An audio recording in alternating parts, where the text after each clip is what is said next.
Shalom, selamat pagi Bapak Ibu dan saudara-saudari yang dikasihi Tuhan. Jumpa lagi dalam Renungan Harian Gereja PAUK Kemang Pratama. Pagi hari ini kita akan bersama-sama membaca dan merenungkan kebenaran firman Tuhan. Sebelumnya mari kita berdoa. Kami sungguh bersyukur buat segala kebaikan-Mu di dalam kehidupan kami ya Tuhan.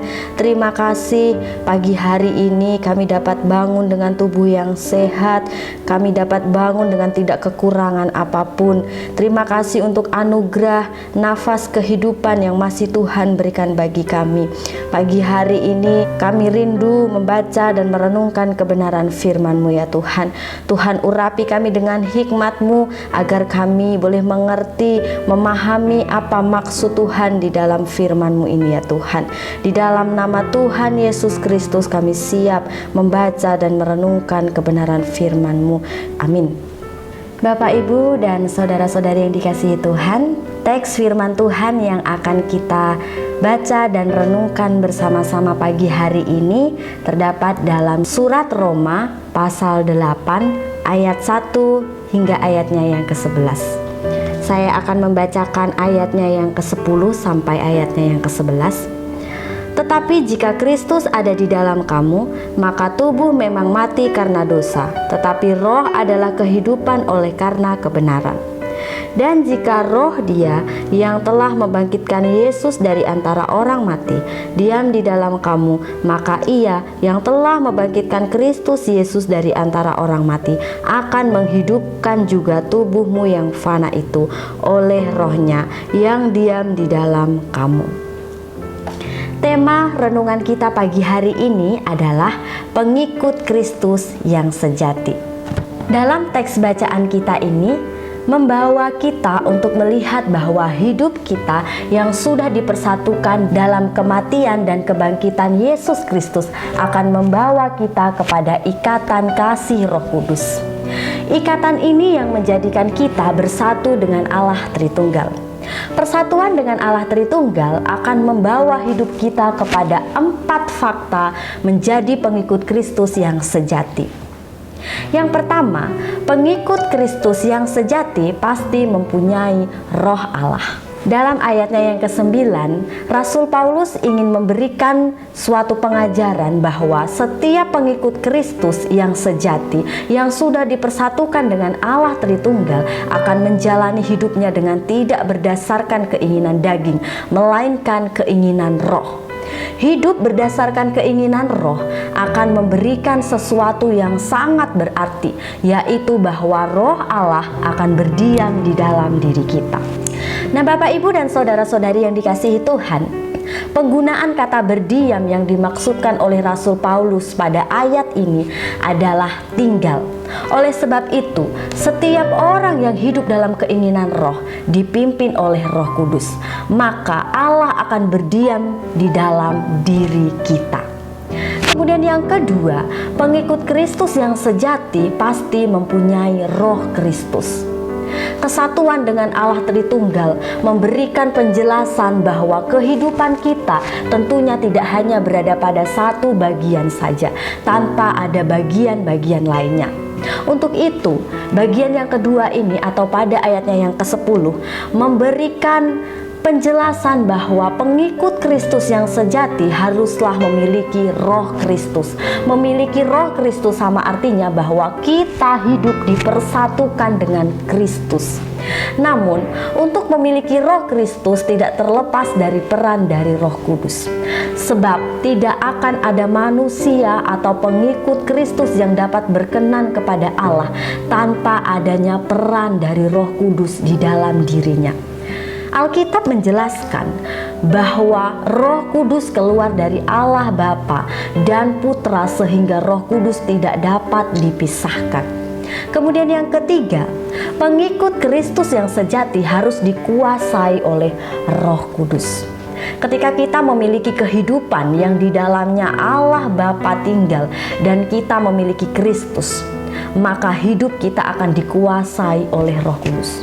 Rasul Paulus mengatakan bahwa tubuh jasmani kita memang sudah mati karena dosa, tetapi Roh Kudus akan membangkitkan tubuh rohani setiap pengikut-pengikut Kristus yang sejati. Untuk itu sangatlah penting untuk hidup kita dikuasai oleh Roh Kudus. Roh Kudus akan membawa kita kepada kebenaran yang sejati. Oleh sebab itu, arahkanlah hati dan pikiran kita hanya kepada Allah Tritunggal. Biarlah Roh Kudus yang diutus untuk menjadi penghibur atas kita dapat terus menuntun hidup kita untuk selalu dibangkitkan. Sebelum masuk dalam penjelasan yang keempat, mungkin dalam pikiran kita terlintas pertanyaan, apakah roh itu ada 3? Tentu saja jawaban yang sesungguhnya adalah tidak. Kita tetap kembali kepada pengertian Allah Tritunggal, yaitu 3 pribadi tetapi 1 esensi atau substansi. Kemudian yang terakhir, yaitu yang keempat, pengikut Kristus yang sejati akan dilepaskan dari kefanaan. Pengikut Kristus tidak akan pernah terlepas dari kefanaan. Alkitab di dalam Pengkhotbah mengatakan bahwa segala sesuatu yang ada di kolong langit ini adalah kesia-siaan.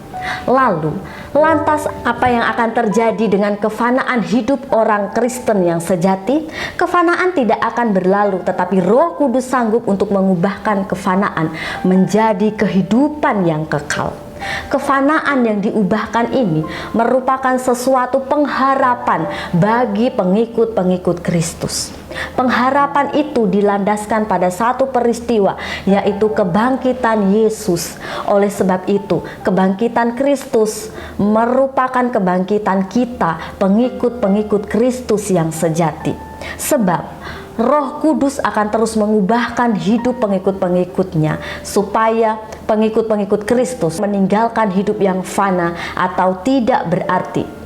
Itulah 4 hal yang dapat kita pelajari dari perikop yang kita baca pagi hari ini. Kehidupan orang percaya yang hidup dalam persatuan dengan Allah Tritunggal tidak akan berjalan dengan baik-baik saja tanpa ada hambatan.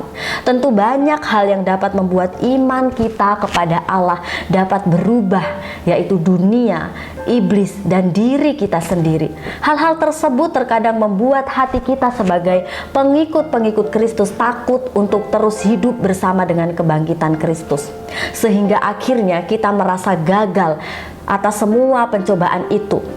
Mari kita melihat kepada diri kita secara pribadi. Apakah Roh Kudus sudah ada dalam hidupmu? Apakah Roh Kudus yang bangkit bagi kita sudah ada dalam hidupmu? Jika belum, carilah, undanglah dia masuk dalam hidupmu. Jika sudah, biarkanlah Roh itu terus berkuasa atas hidupmu, agar kefanaan yang ada di dunia ini akan menjadi kehidupan yang kekal bagi kita bersama dengan Allah di kekekalan. Demikianlah renungan kita pagi hari ini. Mari kita berdoa. Terima kasih untuk kebenaran firman-Mu pagi hari ini ya Tuhan, yang telah mengingatkan dan meneguhkan setiap kami pengikut-pengikut Kristus untuk kami senantiasa hidup di dalam Engkau. Kami boleh mengingat pengorbanan-Mu, kebangkitan-Mu, sehingga kami senantiasa hidup menyenangkan hati Tuhan, memuliakan hati Tuhan. Kami berterima kasih dan bersyukur Tuhan telah memerdekakan kami dari belenggu dosa, sehingga kami menjadi umat-umat pilihan Tuhan. Terima kasih ya Tuhan, kami akan menjalani seluruh rangkaian kegiatan aktivitas kami di sepanjang hari ini. Tuhan yang senantiasa memimpin, menyertai kami, sehingga apapun yang kami lakukan di sepanjang hari ini menyenangkan hati Tuhan, berkenan bagi Tuhan. Tuhan menolong, memampukan kami agar kami senantiasa hidup tidak menyimpang dari Tuhan, tapi hidup kami seturut dengan kehendak Tuhan. Tuhan berkati agar apapun yang kami lakukan dibuat berhasil di dalam nama Tuhan Yesus Kristus. Haleluya. Amin. Selamat beraktivitas. Tuhan Yesus memberkati.